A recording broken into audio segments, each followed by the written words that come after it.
get on that and talk about it. Now I'm just waiting for the magical tweet. I teased it and you Sweet. replied, so that's great. Uh, Yeah. So hang on, Tyson just put it out, has he? well, we're now streaming, so we're talking to people, I guess, but I don't know if anybody's listening because it hasn't been tweeted. So when the tweet comes, then the people will arrive. How's the art in your hotel room there? It looks nice. Well, obviously it blossoms on this side here. Right. This one is very stony and sandy and just very Floridian, if you will. Yeah. I watched it. Well, okay, I'm not going to start with this story. I'll let you start, and then we can talk about your hotel room later. Okay. Well, it looks like there's a tweet out there, but it says the broadcast is not available. Well, it'll probably. I'm sure it'll kick in. I'm clicking on it right now. Yeah, it looks like it's going. Now it's disorienting me because I'm watching myself talk. Okay, it's like a minute behind. This is very confusing. Anyways, it looks like it should be good to go now. All right, let's give it a go then, shall we? First one of the new year. All right. All right. When injury takes you out of the game, it's time for your team to step up. At Aligner Health Orthopedics, you'll get expert care backed by a whole health system of providers with convenient locations, virtual options, and an app that gives you 24/7 access to your records, test results, and care team. You're always close to the care you need. Schedule now at alignerhealth.org/ortho. You did that with such authority, man. You're one take tiger, just right in there. All right, starting the actual podcast. Good morning, afternoon, or evening, depending on when this finds you. Welcome to the Sound of the Loons podcast, presented by Aligner Health Orthopedics. I'm Steve McPherson, and I am joined by Callum Williams. Cal, new year, new you. Are you a person who makes New Year's resolutions? Is that a thing you do? Not particularly, Steve, because I'm one of these people where I believe you should be, whatever that New Year's resolution is, it's usually something quite positive, isn't it? For me, I'm the kind of person that is insisting you should be like that throughout the entirety of the year. So, and you should be like that anyway. So not really, no. Yeah, I sort of have mixed feelings about it. We've done in my family, we've done a sort of like hopes for the new year or sort of goals rather than necessarily like a resolution. And so that tends to be things like I like this year, a small one. I wanted to go on a bike ride with my whole family. We got bikes for the kids for Christmas. My oldest now has a bike that is appropriately sized to her. The youngest has not quite fully learned a pedal bike. She's good on the balance bike, but I'm hoping she learns the pedal bike and then we can have a bike ride together as a family. So that it's like a little thing. I'm not trying to like change my life or anything like that. I did get an exercise bike for the basement, which I still have to put together. So it's a little bit of you got to get some working out in the new year. But that's about as far as it goes for me. Yes. Well, fair enough. At least it's something, Steve. And that sounds rather pleasant, actually, a little bike ride with the family. But what is it like? Is it still snowing in Minnesota at the moment, is it? Or it's yeah, you jerk, you're in Miami. It's sorry. what's it like up there in the frozen north? Are you suffering terribly? I don't mean to tease, I really don't. I was genuinely curious. It's snowy. There's sort of a light dusting this morning. It's been kind of like misty recently, which is not too bad. I think in the mornings it's a little nice. It's sort of, there was a real post Christmas chill, and then now we're sort of in that like upper 20s, 30s. So it's sort of, there's snow on the ground, but it's kind of soft and wet. So yeah, it's pretty nice for Minnesota, I would say. It's no Miami. You're in Florida. I want to talk about that a little bit. I know Will Trapp, who I talked to the other day, we'll talk more about him as a player, but I know he's meant for Minnesota because he said it's just too hot in Miami, which I'm like, all right, you're gonna fit in just fine up here. Before we get to your hotel room and its art and what you're doing in Miami, tell me a little bit about what you got up to over the break. The Minnesota United offices, we closed just before Christmas, sort of had a week or so off, a little over a week, somewhere in that area. What did you get up to in that time? Well, to sum it up briefly, Steve, a lot of eating, a lot of drinking, and getting fat. Um, it was a rather subdued holiday. I think just about everybody will probably relate to that. My wife is from Kansas City, so we went down there and spent the holidays with her family. And I say her family sort of in inverted commas because it was literally, her mom and dad, her brother and sister, and their partners and their children. And it was just a very secluded sort of situation. Obviously, no going out or doing anything or really seeing any family members where it's not necessary. So it was subdued, but it was still lovely, still nice. My little niece is at that age now where Christmas is a very, very big deal. So it was really cute to see that sort of glistening in the eyes of a young child again, at that age about Christmas and stuff. And yeah, it was, a lot of chilling out, a lot of putting the feet up. I tried to get away from football a little bit, but that was, it's nigh impossible, particularly around the Christmas period, especially from a Premier League standpoint, lots of games on, essentially a game every day. So there was a lot of time to relax. And then because of the assignment I'm on here, there was a lot of prep then after the time to relax and what have you. And it was the same for New Year as well. Just kept it very quiet, couple of glasses of wine, and was in bed at about 1 a.m. I think, it was the most calm New Year I've had in some time, but it was fine. There's no problem at all. What about you guys? Did you stay in Minnesota? Yeah, very chill. We didn't go anywhere, barely saw anyone. And I hesitate to say it was nice because it's not something I would want to do regularly. And, I understand that it's obviously a difficult holiday season for a lot of people, for a myriad of reasons, with regard to the pandemic, between people who've lost loved ones to people who have lost jobs and things like that. Within my world, there was an element that made me appreciate it in certain ways, because sometimes when you come into the sort of holiday season, there's sort of this glut of stuff and seeing other people, and it becomes a social sort of whirlwind of, you go to some extended family's house for Christmas Eve, you come back to your house for Christmas morning, you go to the grandparents for Christmas Day, you travel to, we've often flown to Florida the day on Christmas, so we have to take our tree down and everything like that. And it was a little slower, and I think it just gave me an appreciation for my family, for sort of just the unit that I have in my house. That appreciation waned over the next several days as we all spent a lot of time in close quarters, but overall it's good, and we've now been back. I've been back at work now for 4 days. And I have to say, I forgot how much work it is. I take some time off and I'm reading at home, I'm playing guitar, I'm, sort of taking care of my kids, we're doing stuff. And I have all this time to do things like cook and sort of work through stuff. And now I'm I am at work all day at home. And so that's where I am. We watched a lot of TV. I was going to ask about, did you catch up on any TV, Netflix? I know this is a thing we discussed a lot early in the quarantine, but is there anything you dove into over the break that you found appealing? Not that I can remember that was of any significance. Naturally, as most people do, we wandered into the realm of Christmas movies and whatnot, as you do, and had that age-old debate about Die Hard being a Christmas movie. It absolutely is.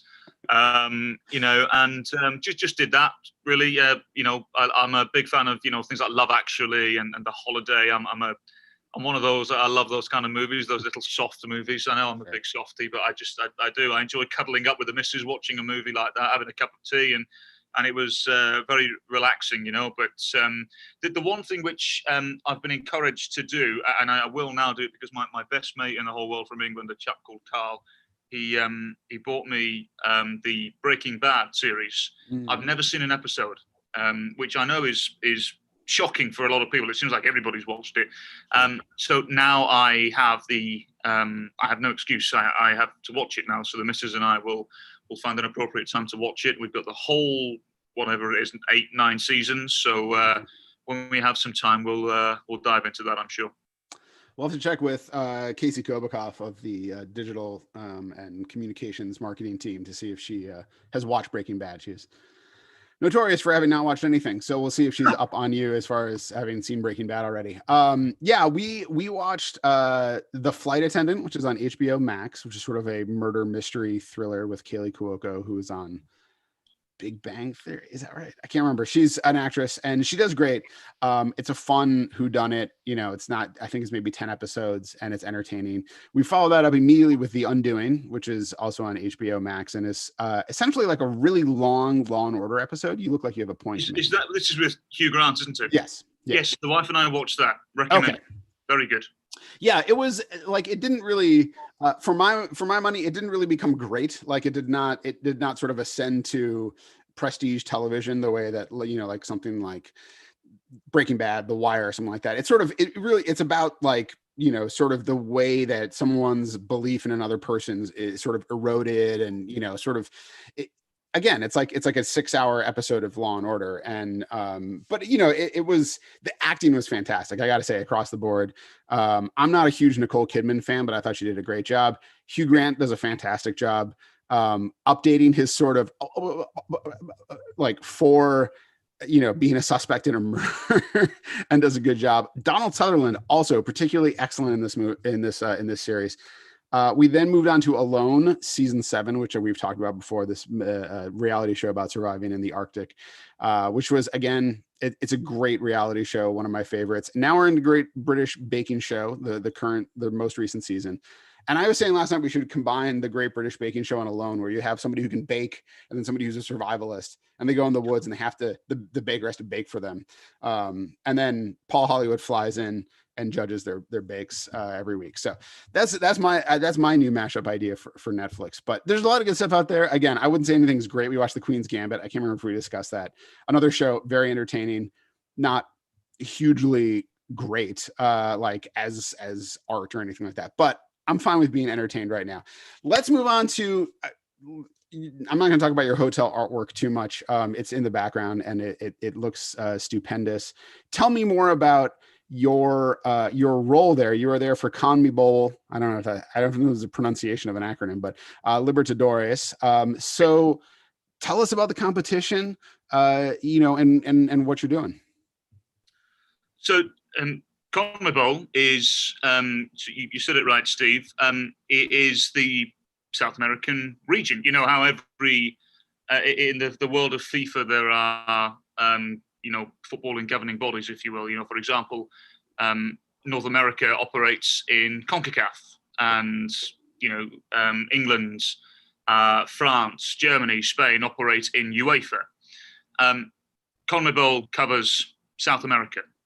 So CONMEBOL Libertadores is basically the equivalent of the UEFA Champions League or the CONCACAF Champions League.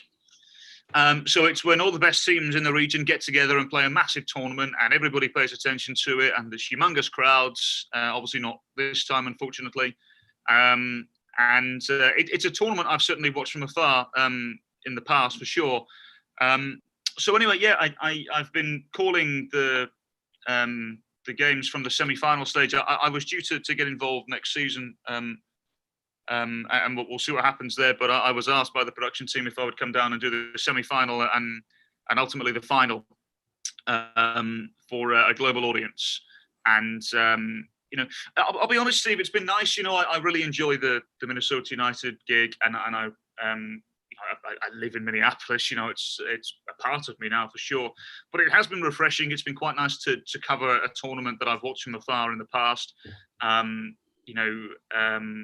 Now able to do these things, now that I have a green card, and now that in certain parts of the country, travel restrictions aren't as tight as others.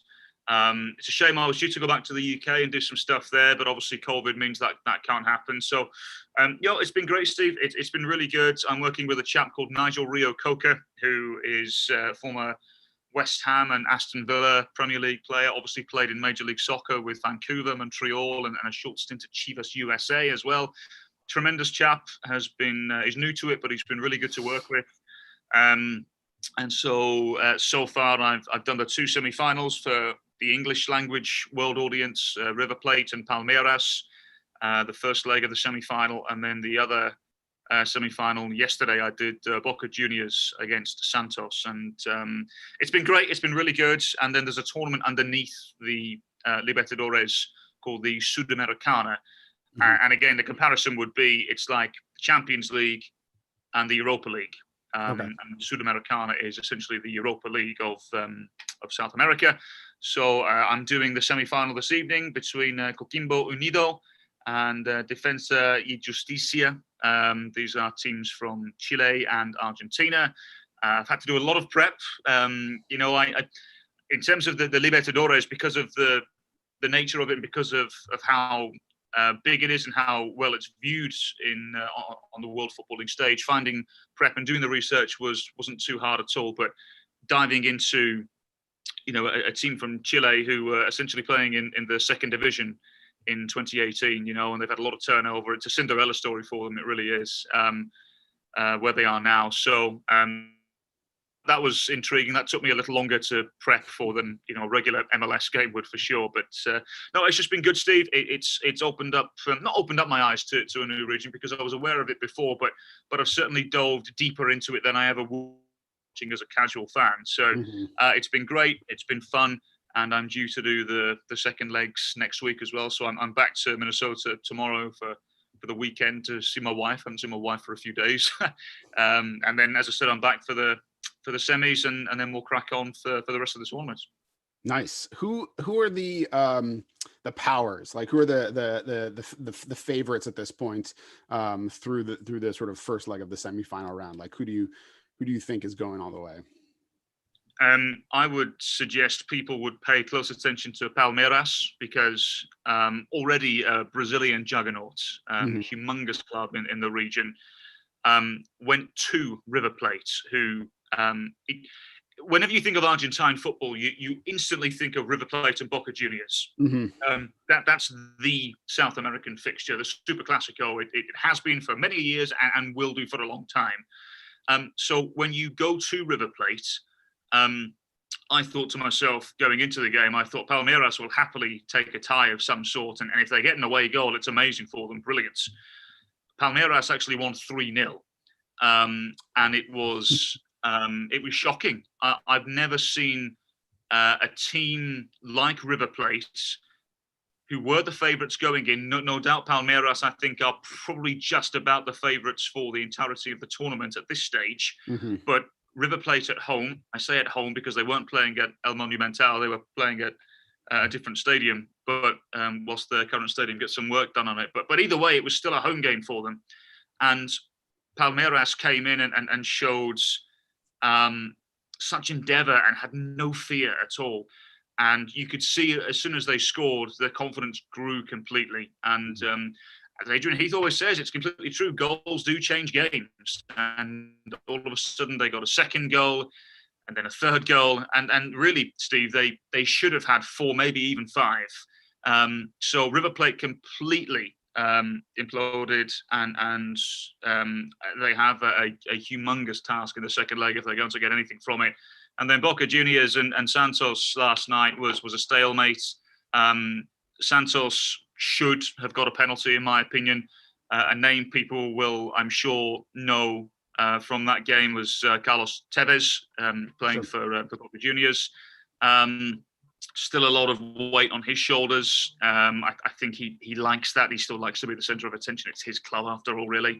But the biggest problem for Boca Juniors is that they can't score. They've scored 13 goals in 10 games in the competition, and so not to go too deep into, not to make it a Libertadores podcast, but yeah, it's been enjoyable, Steve. I've really enjoyed it, and very much looking forward to the second legs for sure.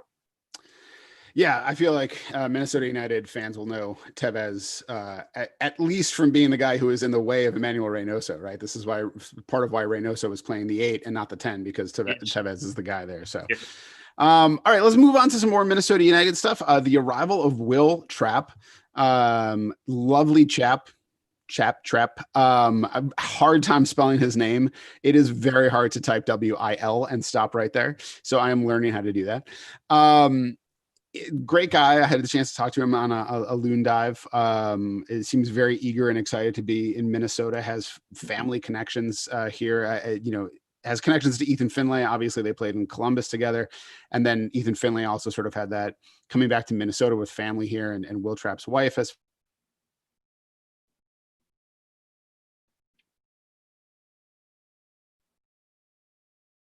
that the team is working on bringing him back, but then, we're not sure what's going on right there. But the Minnesota United's options in central midfield with the addition of Will Trapp, there's a really good, deep, varied set of options they have. Looking at Jan Gregush, Will Trapp, Hassani Dotson, Ja'Cory Hayes is coming back, possibly Ozzy Alonso. Again, maybe his role is going to be a little different, but that's a nice, sort of assortment of different things you can do in central midfield, wouldn't you say? Yeah, I would agree, Steve. I think it's the one area now where Minnesota United would perhaps give a big thumbs up to the recruitment staff and say, right, we're probably set and sorted in the centre of midfield now for a while, and particularly if Ozzy Alonso does return as well and adds another body. So, look, I've always been a fan of Will Trapp. I know he's had his critics on the international stage when he's played for the national team. But I've always been a fan of him. He's a proper holding midfielder, deep lying. Will sit in between the two centre halves when the fullbacks go forwards. He will get stuck into a tackle for sure. But for people, I'm sure Minnesota fans have watched tape on him, and there might not necessarily be an abundance of those sort of clips. But I think Will Trapp is very clever. His passing range often gets him out of trouble. He reads the game very well. His passing range is really good. I thought he was such a key component to what Columbus Crew did for so many years. I was quite surprised he was let go as easily as he was to head to Inter Miami. And obviously the situation here in Miami just hasn't worked out. We saw today, didn't we? The head coach was let go as well here. So it seems as though they're trying to readdress things and perhaps reassert themselves by bringing in some bigger names. The rumor down here in Miami at the moment is Phil Neville may very well get the job. David Beckham's former Manchester United teammate. Mm-hmm.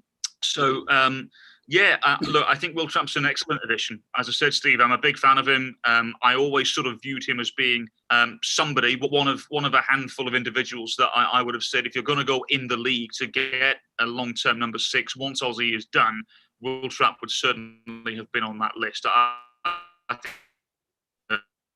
I deserve a pat on the back for this signing. Yeah, I think that Trout, I mean, I believe we brought him up before. I had this idea of I got to go back to Sound of the Loons and find it somewhere. I know maybe 2 years ago, I was I would love to get Will Trapp. So I'm smart, is what I'm trying to say. But anyways, I think that I've always liked those, obviously as members of the Holding Midfielder Appreciation Society, we know all about this stuff, but he's not obviously, I wrote a little article about this for the website. He's not like an Ozzy Alonso. He's not a destroyer. He's not a sort of, bulldog number 6, but he's got that, he's got some of that sort of the Elie Sanchez, deep line playmaker, the regista role, and that ability to sort of redirect the offense, which we've seen Ozzy do as well. Ozzy, once he gets possession, sort of slows it down and finds those passes. But some of those, you watch highlights of Trapp and some of those long diagonals out to guys.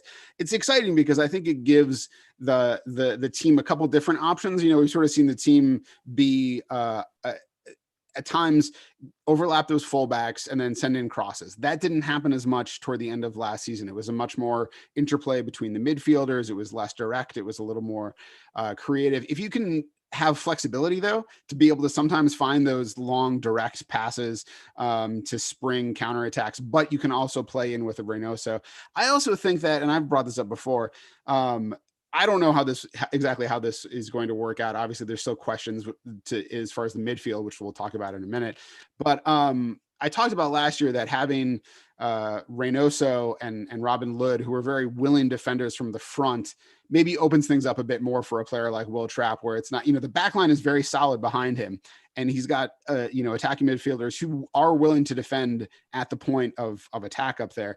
Maybe you don't need, it's obviously great to have a guy like Ozzy, who is a bulldog and who will go out there and take command and knock guys down and fight for it.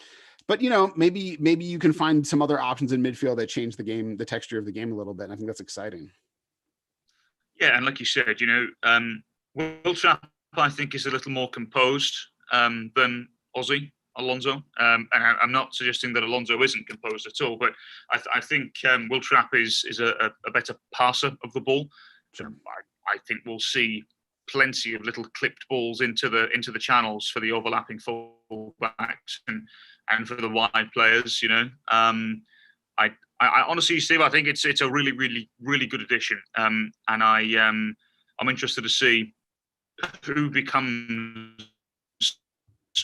You imagine next season that the partner would be Jan Greguš, you would imagine, who, as we've seen, is comfortable in a deep line playmaking role as well. But also, Hassani Dotson, again, I thought had a tremendous campaign, given the circumstances. Mm-hmm. And again, has proven that he's a bundle of energy in the centre of midfield and can go up and down and offer you an extra body from time to time. But I think Will Trapp is great. He gives you a solid base at the heart of the centre of midfield. Really good addition, and it's a good start for Minnesota in terms of the new acquisitions on the way and getting those players in. It's a good start. And now they can build off of that as well. They've got the foundation now. Mm-hmm.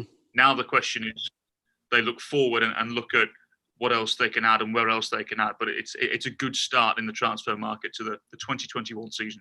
Yeah. So let's talk about that a little bit. Some, a hole they're going to have to fill now, officially announced this morning. Kevin Molino signing with reigning champs Columbus Crew. Kevin Molino, I love that guy. He's been tremendous for this club. He was the only Loon remaining from the opening day 2017 roster, other than Brent Kallman, who's, again, Brent, what can you say? He's just always stuck in there and made himself available for the team. But he scored that penalty kick against Atlanta in the snow opener, like fond memories of him. He's great to talk football with. He's got a warm heart and he's a generous guy. I remember particularly having a great conversation with him and Ethan Finlay about their coming back from their injuries, their knee injuries, sort of in the same season, just to sit down with them and just how his passion for the game sort of drove him through that rehabilitation process. I think he's going to have tremendous, success with Columbus. I think obviously it was he goes into a team that has Zella Rajan, that has signed Bradley Wright Phillips, like the reigning champions. I hope it's a really good situation for him. He's a great guy, and I think it'll be fun to see him on the Crew. I will be sad not to see him on Minnesota United, however. Yeah, it's obviously a real shame from a Minnesota United point of view, because I always felt, Steve, that we only really got a glimpse of what Kevin Molino could offer. Mm-hmm. Periods and certain spells where you thought, oh, right, okay, this is the version of Molino that we want to see. And I felt like this will be even tougher to swallow. So it's a real shame, Steve, because he's one heck of a player. And, I just wonder what the reasons are for him going. Look, we all, it can't be monetary. It can't be for what they could offer, unless Columbus Crew are making him a designated player. To my knowledge, that's not the case. So it can't be financial. So my only thought To be honest with you, having conversations with people outside of and agents and people in world football, I expected Kevin Molino to leave the club. When I knew that he had said no to the deal, I thought to myself, he's probably going to go and try something else. And I was chatting with somebody about it, and I thought to myself, do you know what? Kevin Molino is going to be 31 this year. He's had 2 very serious ACL injuries.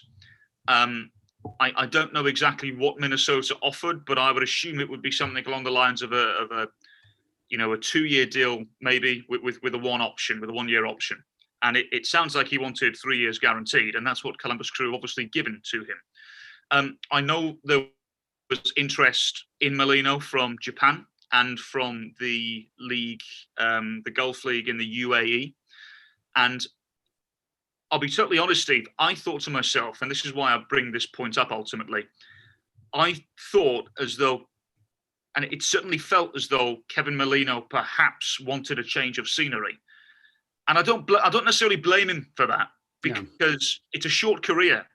And let's not forget as well, apart from a short spell where he had Jason Kreis as the head coach at Orlando, for the majority of his 10 years that he's been in Major League Soccer, he's worked with Adrian Heath.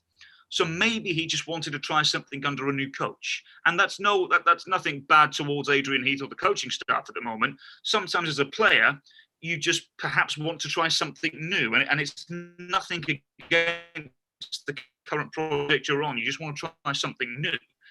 And, so I understand. I understand why he's opted to go elsewhere. But I'll be totally honest, Steve, I am surprised at the destination. I know there was another MLS club very interested as well. And I honestly thought, once I heard about the interest from foreign shores, I thought he might go and do that. Just to say you've gone and done it, But ultimately, he's opted to sign for, let's be honest, a very good Columbus Crew team. They are the current MLS champions.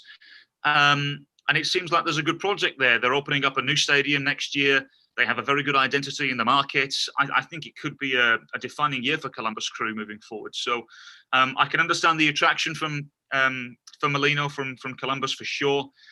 Caleb Porter's a very, very well-respected head coach as well, and has different ideas to a lot of people. So look, there's an abundance of reasons as to why Kevin Molino has gone and done this. Ultimately, we can only speculate, but I think having said what I've just said is probably not too far off the mark. Yeah, I think that when it comes down to decisions like this, we can sometimes get a little into the weeds as sort of fans, commentators, people with some amount of knowledge of it, but also just sort of watching the league. Sometimes the reason can be very simple. It can really, I think if you put yourself in this position as just a human being, where you're looking at your career and you're saying to yourself, he's had 2 serious injuries that he's come back from. He's, like you said, he's turning 31, so he's rounding that corner into sort of his older age. As a player, obviously, I am much older than him. But I also feel like garbage every day when I wake up because I'm out of shape. But so Kevin Molino, is looking at the situation where it's like maybe it is as simple as Minnesota United felt like 2 years and an option was the best they could do, and Columbus said 3 years and that was it. It was like maybe that's as simple a decision as it comes down to. And there's a couple other mitigating factors.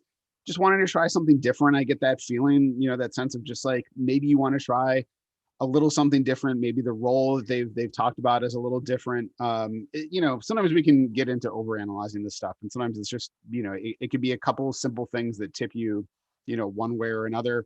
You've been in Minnesota now for 4 years. Feel like you've accomplished a lot of what you set out to accomplish by coming here and sort of starting, with the expansion side. So maybe it's as simple as that. Yep, absolutely. Sometimes we're very guilty, aren't we, of just looking at it from a footballing point of view, and really sometimes we need to look at the humanitarian point of view. We need to look at it from a human being perspective. And as I said, it's a shame. It's a real shame for Minnesota United that they've lost an individual like him. But what I will say, Steve, without mentioning names, there are some replacements or potential replacements that the club is looking at that I think will be very, very good. who are younger as well. The club obviously wants to, when you lose something like that, it's always a good idea to perhaps go a little bit younger, and that's the mindset, I think. So we'll wait and see. As I said, without getting into it too much, I think if the club get the players they're talking about to replace Molino, I think everything will be fine ultimately. Where these players, we're not mentioning names, where would you rank them on a scale from tantalizing to mouthwatering? Right at the heart of both. Amazing. All right. When injury takes you out of the game, it's time for your team to step up. At Allina Health Orthopedics, you'll get expert care backed by a whole health system of providers with convenient locations, virtual options, and an app that gives you 24/7 access to your records, test results, and care team. You're always close to the care you need. Schedule now at allinahealth.org/ortho. Pretty soon this read is going to become a competition, and who can, I think we should just throw it on the gauntlet and see who can get the better read out of this. A couple other random notes, nothing that we have to dive too far into, but I wanted to touch on. Congrats, Hassani Dotson, getting called up for international duty on the U23 roster. Well-deserved. Again, I feel like this past season did not have the sort of breakout feel that his first season did, as far as the bangers and all that, but played a key role at a bunch of crucial points, especially thinking back to in the MLS's back tournament, his role as sort of like assigned destroyer of deep line playmakers to stop those guys from having a good day. He's a great guy. He's great to talk to. And obviously a really talented footballer who as you have said, could be on his way to bigger destinations down the road. What's your feeling on this U23 roster and how it's looking, and the idea of them training with the senior roster and sort of making connections that way? Yeah, I think it's good, Steve, and it's good for Hassani Dotson because, again, to my knowledge, a lot of the senior national team eyeballs will be on this U23 roster as well, and I personally think it's a case of when rather than if, when Hassani Dotson gets the national team call-up. Mm-hmm. It's interesting, actually, at the CONMEBOL Productions down here, he has been the one player that the producers and ex-players that we've been working with down here have mentioned several times, and how much they enjoy watching Hassani.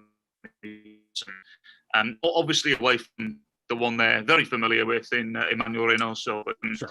Hassani Dotson has come up in conversations in the past couple of days for sure. So, look, it's a mixture of potential and solidity.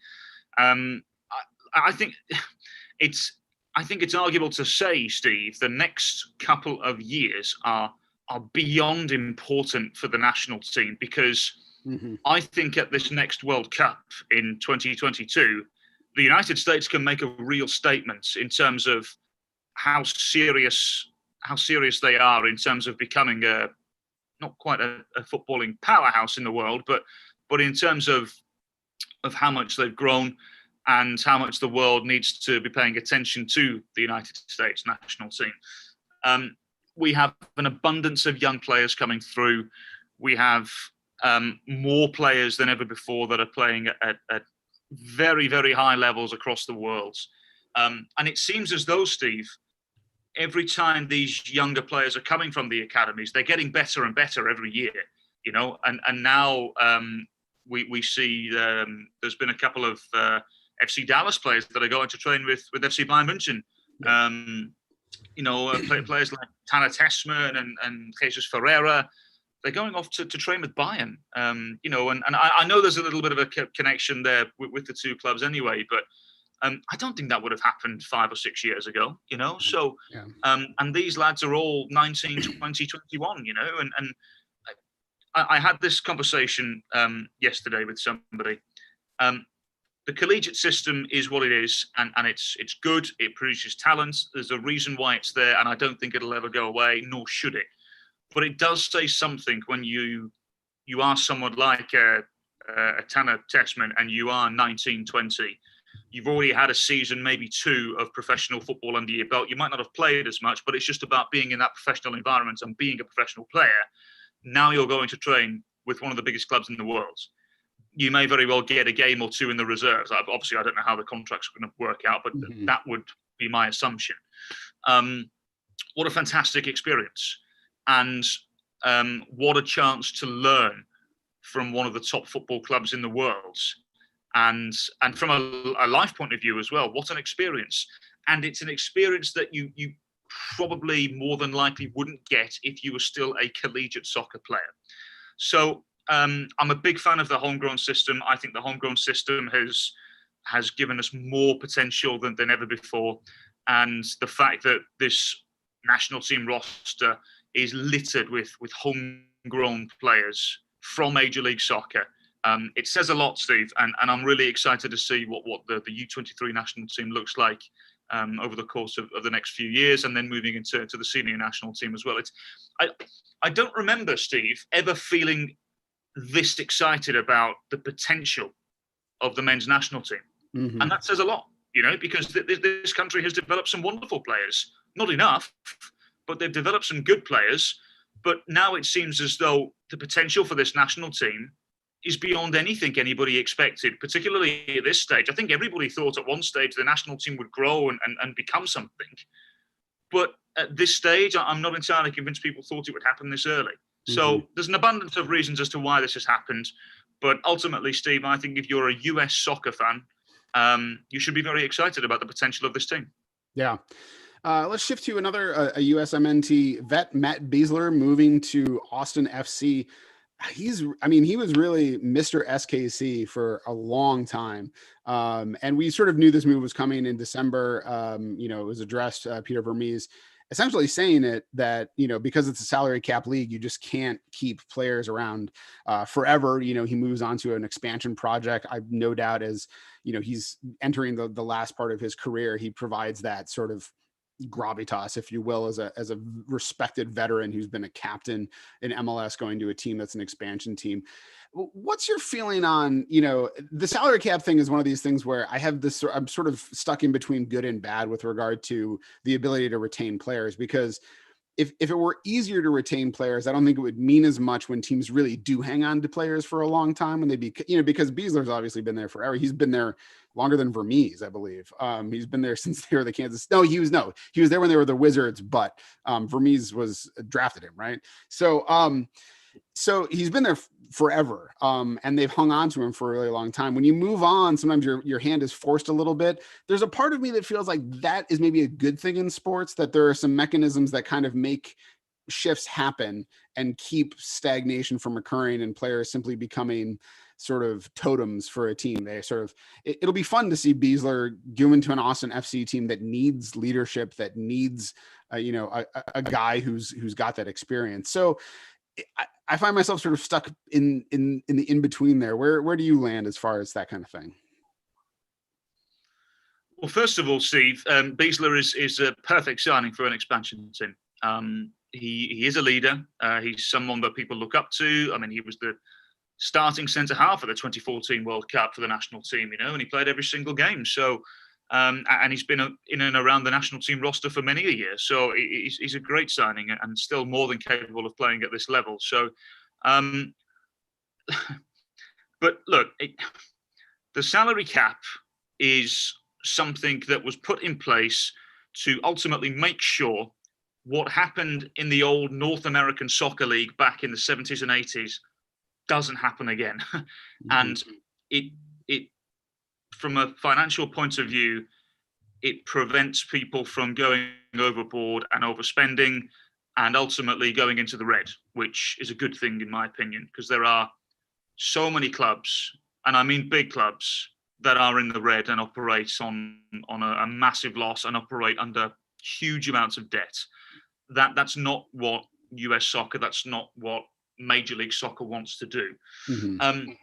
So I'm of the opinion that it's a good thing to have, as long as it keeps rising and getting bigger, thus meaning Major League Soccer remains competitive on the international market. Now, the one thing that has given them that ability and has changed the landscape completely was the introduction of TAM and GAM. Now it's only GAM, general allocation money. I believe they've gotten rid of targeted allocation money. But either way, the point is is it's given them a competitive opportunity on the international market.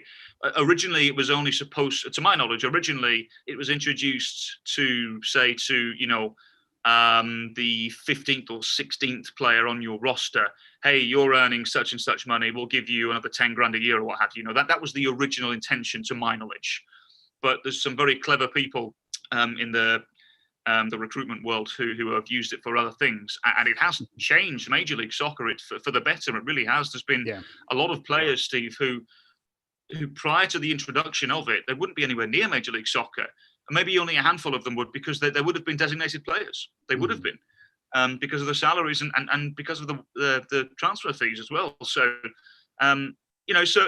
look, ultimately, I'm a believer. I understand why the salary cap is in place. It needs to remain in place as long as it keeps up with the substantial growth of the league and it continues to rise and it continues to give people opportunities. Yeah. Well, I also had a note here to talk about Greg Vanney to the LA Galaxy, but I also have to make my daughter lunch pretty soon. So I think we're going to have to table Greg Vanney. Maybe we can come back and talk about, as we get into this, start looking at the season, maybe we'll talk about coaching changes and things like that, because I definitely want to get into it. So that's all we have time for. Thanks for joining us for the 124th Sound of the Loons podcast presented by Allina Health Orthopedics. Be sure to leave us a nice review on iTunes, or at the very least a 5-star rating, and follow the team on Twitter at MNUFC and Cal at CalWilliamsCom and me at Steve Entris. Apologies, as always, to Richard Wagner. And remember, there's only one person in this whole world like you, and people can like you exactly as you are.